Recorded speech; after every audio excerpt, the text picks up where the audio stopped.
인터뷰. 모두를 위한 모두를 향한 모두의 궁금증 흑 인터뷰. 윤핵관과 이준석과 윤핵관. 이 싸움 계속되고 있습니다. 언제까지 계속돼야 되는지, 어디까지 봐야 되는지 국민은 피로합니다. 국민의힘 이 문제 해결할 능력이 있는지, 국민들한테 비전 희망 줄 수 있는 능력 있는지 물어봐야 되겠습니다. 김영우 전 의원 모셨습니다. 안녕하세요. 네, 안녕하세요. 김영우입니다. 네, 국민의힘에서 가장 실력 있는 분이어서 모셨습니다. 자, 그래서 물어보겠습니다. 전혀 그건 아닌 것 같습니다. 네. 자, 국민의힘은 통치, 이 수권 뭐 이런 능력 있습니까? 일단 대선에 이겼기 때문에 네.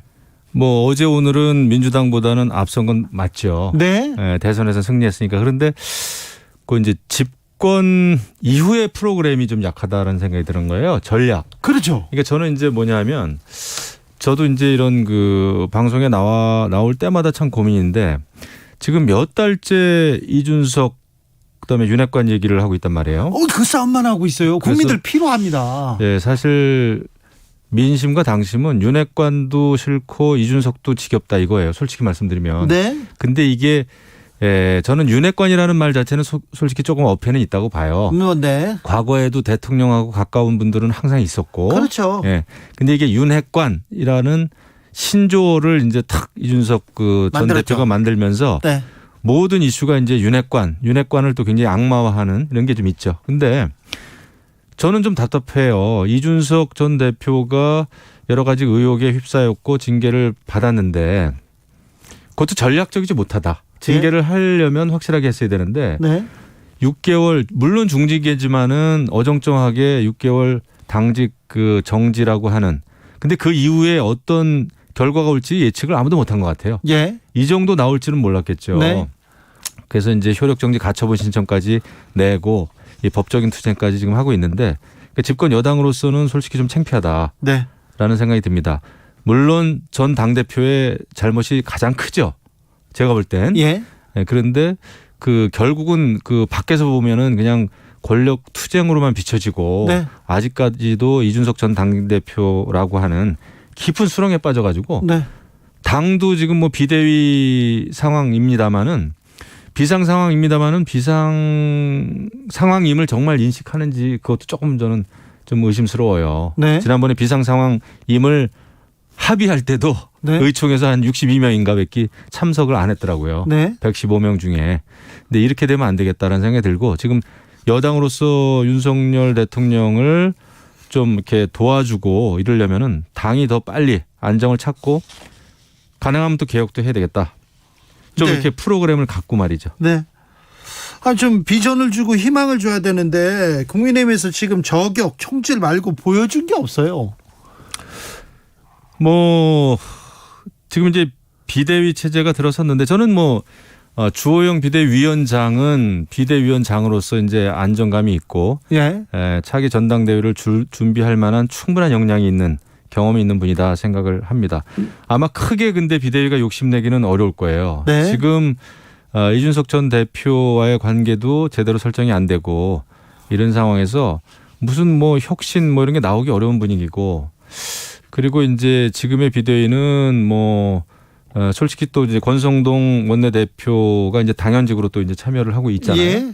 그런 부분에서 이게 이제 당 안에서 또 의원들 사이에서는 충분히 이해할 수 있는 문제예요. 원내대표라는 거는 어느 날 또 갑자기 그만두면은 큰 공백이고 예. 쉽지 않거든요. 근데 밖에서 봤을 때는 또 자연스럽진 않죠. 네. 이 비상 상황이 오게 되는데 역할이 있었던 원인 제공을 또 그렇죠. 했던 분이 그대로 이제 비대위에 있다 보니까 네. 이게 정말 비대위가 맞는지 이런 또 비판을 받을 수밖에 없죠. 예, 예. 그래서 참 답답한 노릇입니다. 네.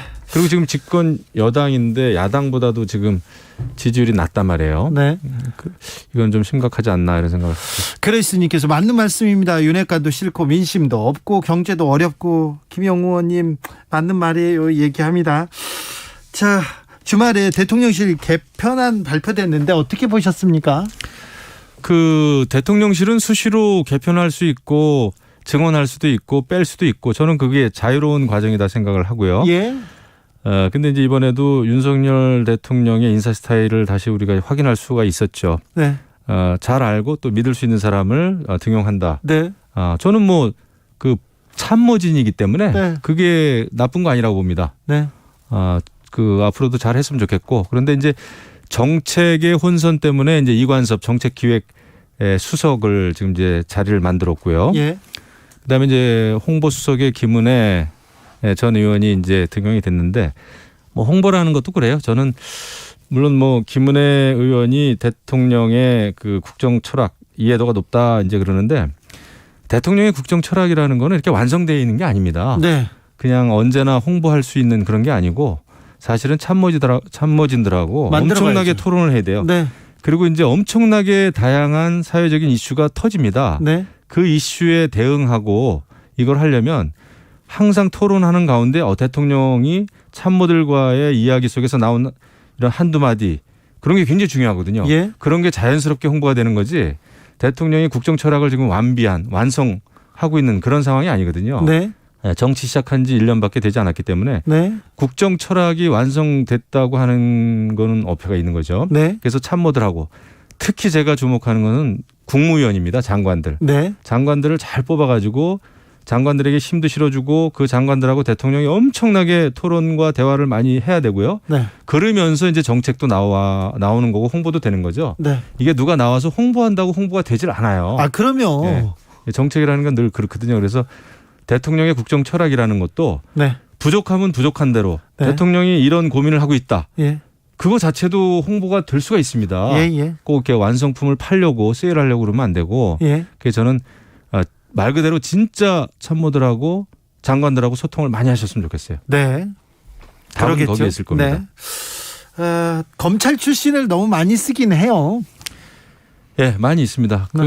아마 신뢰할 수 있는 직원들, 잘 알고 지냈던 직원들, 그래서 뭐 이제 대통령실에도 있고 또 네. 국정원에도 있고 이렇게 검찰들이 많이 이제 갔는데, 그거는 이제 정치 경험이 얼마 없고 거의 정치에 뛰어들면서 대선을 준비해야 했던 네. 그 짧은 기간에 모든 걸 해야 했던 윤석열 대통령의 입장이 저는 이해가 됩니다. 네. 근데 이제는 그 집권 전략이 아니라 국정 운영 전략이 나와야 되거든요. 네.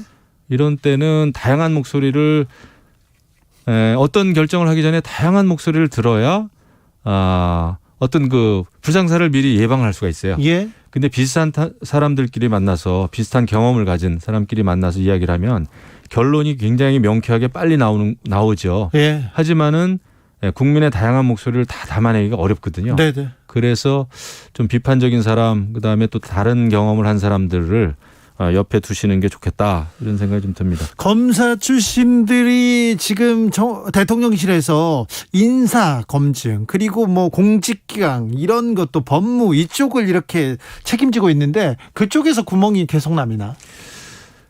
그러니까 이제 인사 검증을 하는데 그 법조계 출신들이 잘할 수는 있어요. 그런데 주로 거기에서 검증하는 거는 법적인 거, 뭐 여러 가지, 네. 이런 회계, 뭐 이런 부정, 불법, 비위, 이런 건 잘하겠지만, 우리가 또 인사라고 하는 거는 다양한 각도에서 걸러져야 되잖아요. 예. 그 사람이 가지고 있는 소양, 네. 뭐 지혜, 경험, 그러면 이제 좀 더 다른 사람도 좀 더 보강해서 네. 폭넓게, 왜 이렇게 인사 검증할 때 우리가 그 교차, 예. 그저 크로스 체크라는 거죠. 그런 네. 걸 하면은 더 좋지 않을까, 예. 이런 생각을 하죠. 이혜성님께서 철학이 있다면 주변 사람들을 써서 철학을 좀 반영시킬 수 있겠죠, 얘기합니다. 자, 윤 대통령 취임 100일을 지났습니다. 이제는 뭔가 비전을 보여주고 희망을 좀 보여줘야 됩니다. 윤핵관 이준석 싸움 이제 말고요. 여기를 넘어서서 좀 뭔가를 보여줘야 되는데, 자, 넘어가 보자고요. 자, 다음 장으로 넘어가 보자고요. 의원님, 조언을 좀 부탁드릴게요. 제가 볼 때 그래도 여름 휴가 다녀오시고 대통령이 예. 그래도 그 전하고는 좀 달라진 거를 좀 느껴요. 예. 여러 가지 태도, 그다음에 자세, 그다음에 그 기자들 질문에 대한 응답할 때도 네. 상당히 더 신중해졌고요. 네. 그겁니다. 그러니까 국정 최고 책임자는 국정이라고 하는 게 얼마나 무거운 일인지, 예. 또 무거운 자리인지를 늘 생각을 해야 되고 신중해야 되고요. 네. 그다음에 엄청나게 낮은 자세로 계속 임하지 않으면 힘들다 네. 이런 생각을 하죠. 낮아지기 위해서는 정말 다양한 목소리를 좀 들어야 되고 네. 저는 뭐 그 희망이 있다고 보고요. 지금 물론 이제 지지층이 좀 결집하는 그런 효과도 있습니다만은 그 휴가 갔다 오고 좋아졌어요. 휴가를 자주 갔다 왔으면 좋겠어요. 아, 그래요? 그래가지고 좀 이렇게 휴가 기간에 많이 돌아보신 것 같아요. 그래도 그 정치에 뛰어들고 나서의 그 1년을 그 깊이 되돌아봤다 그러지 않습니까? 네. 그리고 이제 취임 100일 기자회견 그 다음 날 인적 쇄신을 이렇게 시작을 하는 거 보면 이제는 그래도 뭔가 좀 위기의식을 느끼고 있고 네. 그런 그래도 바뀌어진 자세를 저는 읽을 수가 있습니다. 그렇습니까? 네. 그럼 당이 조금 더 잘해야 되겠네요. 당이 지금 엄청나게 잘해야죠. 당이 아까도 말씀드렸습니다만은 위기 상황임을 거의 합의해 놓고도 지금 위기 상황에 맞지 않게 막 느긋했었잖아요. 뭐 자원봉사가도 이제 망언도 했고. 예. 그래서 저는 그건 아닌데라는 생각이 좀 드는데 아무튼 뭐 비대위가 그래도 구성이 됐으니까 거기에 걸맞게 혁신할 것도 빨리 혁신도 해야 되고 네. 해야 될 일을 해야 되겠죠. 그다음에 이준석 전 대표 문제는 이제 그 가처분 신청 그게 이제 이번 주 정도에 뭐 결론이 난다고 하니까 네. 빨리 결론이 나야 되는데 그게 또 거기서 멈출지 이건 또 봐야 돼요. 그래요. 예, 정치적인 또 일이다 보니까 네. 예, 그래서 아무튼 그 점을 좀 노력을 해야 되겠죠. 국민의힘 혁신위도 뭐 1호 혁신안을 낸다고 하고 뭐 또 다른 얘기도 있는데 국민의힘은 혁신할까요? 혁신으로 가고 있습니까? 그 당입니다. 해야 됩니다. 이건 이제 선택의 여지가 없이 네. 필수예요. 이걸 선택적인 상황으로 생각하면 할수록 그 해결이 안 되겠죠. 이제 바꿀 수 있는 거 빨리 바꿔야 대통령의 이 국정 운영에도 동력이 생기고요. 그래서 국민의힘은 지금 비대위지만 그 안에서 할 수 있는 거를 많이 해야 될 거예요. 공천개혁도 지금 말로만 그냥 이렇게 그 페이퍼워크, 그 리포트만 나와서는 안 된다고 보고요. 그 실천이 중요하니까. 그래서 그거를 해낼 수 있을지 그건 좀 의문입니다만은 네. 할 수 있을 때 해야죠. 그렇지 않으면은 내후년 총선 굉장히 어려울 거예요. 그렇습니까? 네, 내후년 되면은 벌써 또 뭐 그 윤정부 뭐 심판론이다 뭐다 벌써 나올 거 아닙니까? 사실 네. 지금도 국정 지지가 지금 사실 국민의힘에서 윤석열 대통령한테 선호냐, 이준석 전 대표한테 선호냐 이런 걸로 조금 그렇진 않아요. 그렇게 그렇지 양자택일은 않습니까? 아니고 예. 이준석 전 대표가 한때는 우리 당의 희망이었던 때가 분명히 있었지만은 네. 그 이후에 보인 거의 기행에 가까운 행보는 좀 실망스러워요. 그러니까 네. 당 대표로서도 당 대표 될 때는 굉장히 이제 신선한 돌풍이고 저도 굉장히 지지를 했는데 네. 그 이후에 당 대표로서의 당 대표 자리도 굉장히 무거운 자리인데 네. 그걸 너무 가볍게 운영을 해왔다. 네. 이런 생각이 들고 그 남과 논쟁하고 토론하는 건 좋지만은 그 상대를 너무 계속 악마화하고 그리고 이제 이준석 당대표가 국민도 속고 자기도 속았다 이런 나도 속았다 이런 얘기를 네. 하지만은 그거는 국민들의 입장에서 봤을 때는 그 이준석 전 대표한테 할 수 있는 이야기이기도 해요. 그거는. 그럼요. 네. 당신이 속였지 않느냐 그렇게 네. 생각하죠. 그러니까 많은 사람들이 박수 쳤었지만은 그 이후에 당대표로서의 어떤 균형 감각이나 이런 것도 너무 없었단 말이죠. 그런 면에서는 이제 반성할 게 꽤 있죠. 네. 아무튼 이준석 전 대표가 윤석열 대통령의 제1야당 1호 저격수가 되고 있습니다. 그러니까요. 지금 뭐 국민의힘이 지금 야당과의 전쟁보다는 이준석 전 대표와의 오히려 전쟁을 치르고 있는 듯한 느낌이에요. 그래서 네. 집권 여당으로서는 지금 참 할 짓이 못 된다 이런 네. 생각이 드는데 대응을 잘 해야죠. 대응을 확실하게. 네. 확실하게 하든가 확실하게 끌어안든가. 네. 근데 지금 내가 볼 때는 임계점을 많이 지금 지났어요. 예. 이제 임계점을 지났는데 잘할 것 같이 안 보입니다. 잘 정리할 지금은 수 뭐 포용하고 끌어안고 이 단계가 아닌 것처럼 생각이 된단 말이죠. 예. 그러면 이런 단계에서 할 수 있는 게 뭔가 이거를 빨리 전략을 짜야 되겠죠. 예. 내년 1월이나 2월에 이게 전당대회 그때쯤 할 것이다 이렇게 주호영 비대위원장이 얘기를 하셨어요. 네. 그러자 또 이준석 전 대표가 그러면 뭐 내가 나간다 이런 의향도 보였어요. 네, 그거는 뭐 나오고 안 나오고는 그때 이제 지위에 따라서 자유죠. 자유죠. 자유죠. 그런데 이준석 전 대표 전대 출마 막기 위해서 자 지금 뭐 다시 윤리위가 움직인다 이런 얘기도 있지 않습니까? 그런 뉴스도. 근데 윤리위가 추가 징계를 해봐야 저는 사태가 더 꼬인다 보고 예. 그것도 굉장히 좋게는 안 보일 겁니다. 예를 들면은 이준석 전 대표가 지금 청년들에게 입당을 많이 하시라. 윤핵관을 물러나게 정치에서 은퇴시키기 위해서는 입당해야 된다. 예. 이것도 엄청나게 이상한 얘기거든요. 네. 입당 문제를 윤핵관 몰아내기 위해서 입당 그것만큼이나 이준석 전 대표를 또 추가 징계를 해가지고 어떻게 해보겠다고 하면 그거는 똑같은 당이 될 거예요. 네. 그러면 그거는 정말 당 자체가 굉장히 당이 갖는 뭐라 그럴까 최소한의 그 상식적인 도리라 그럴까? 전 그것도 아니라고 봐요. 그래서 이준석 전 대표를 잡으려면 정말 확실히 잡든가 뭐 무슨 저걸 해야지 그렇게 찔끔찔끔 추가 징계하는 그것도 좀 이상하잖아요. 이상하죠. 네, 제가 볼 때는 그건 아니라고 봐요. 지난번에 네. 그럴 바에는 지난번에 윤리위가 더 확실하게 했는 게 맞고 예. 지금에 와가지고 전당대회 출마를 또 막겠다고 추가 징계를 하면은 그건 제가 볼 때는 뭐 박수 못 받을 거리요. 오히려 이준석 전 대표에게 뭐 괜히 또 이렇게 동정하는 또 여론이 또 일어날지도 몰라요. 그렇게 네. 하면. 민주당 전당대회는 어떻게 보고 계십니까? 전당대회를 왜 하나 모르겠어요. 그냥 이재명 의원을 그냥 당대표로 추대를 하지. 네. 지금 뭐 전국을 돌면서 뭐 토론도 하고 그럽니다마는 거의 뭐 80%에 육박하는 지지율을 지금 받고 있더라고요. 네. 그래서 이재명의 민주당이 앞으로 보일 그런 뭐라 그럴까요? 이미지라 그럴까? 그걸 우리가 미리 알게 되는 것 같은데 네. 결국 이재명의 민주당이다. 네. 그다음에 결국 이재명의 민주당은 이재명 이제 의원의 방탄조끼가 되는 거죠, 뭐. 예.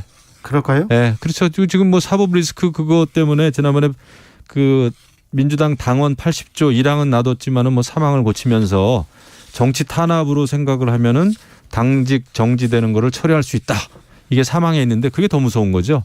야당의 입장에서는 늘 정부로부터 여당으로부터 정치 탄압 받는다고 생각하지 않을까요? 알겠습니다. 그러면은 그냥 모든 거를 뭐 다 이제 방탄으로 돌리는 거죠. 알겠습니다. 오늘은 국민의힘이 갖고 있는 비전 그리고 윤석열 정부의 희망 얘기를 해보려고 했는데 또 이제 이준석 전 대표 얘기로 이렇게 갔는데 그래도 마지막으로 자 윤석열 정부 이건 하나 고치면 이렇게 하면 조금 국민의 마음을 얻을 수 있다 이렇게 좀 조언해 주십시오. 저는 솔직한 고백이라고 봅니다. 네. 예, 취임 100일 기자회견 때 그렇게 했더라면 더 좋았을 텐데 아쉬움을 갖는데 정치를 해보니 이러이러한 어려움이 있더라. 네네. 그리고 국민과의 소통은 이렇게 하겠다. 그다음에 이런 점이 부족했는데 이런 걸 좀 국민들께서 지지해달라 이해하시고 네. 이렇게 그런 어떤 솔직한 심정의 고백에서부터 나는 모든 게 시작된다 이렇게 보고요. 근데 진솔한 고백이나 반성 이런 거는 좀 부족했던 것 같아요. 예, 그런 게 있고 나면은 그다음에 여태까지 100일 동안에 했던 정책적인 큰 흐름 기조는 맞거든요. 방향이. 예, 방향이 그렇습니까? 맞는데 네. 그것만 가지고 20분 동안 이렇게 홍보를 하는 거는 너무 아까운 시간 낭비였어요. 제가 볼 때. 네. 그래서 오히려 지난 100일을 돌아보면서 자기 고백을 그러니까 취임 100일 동안에 대통령의 고백이라는 테마로 오히려 더 했었으면 지지율이 더 올라가지 않았을까. 네. 이런 생각이 들죠. 알겠습니다. 여기까지 들을까요? 네. 국민통합위원회 정치지역 분과위원을 맡고 있습니다. 국민의힘 김영우 전 의원과 이야기 나눴습니다. 감사합니다. 네, 고맙습니다.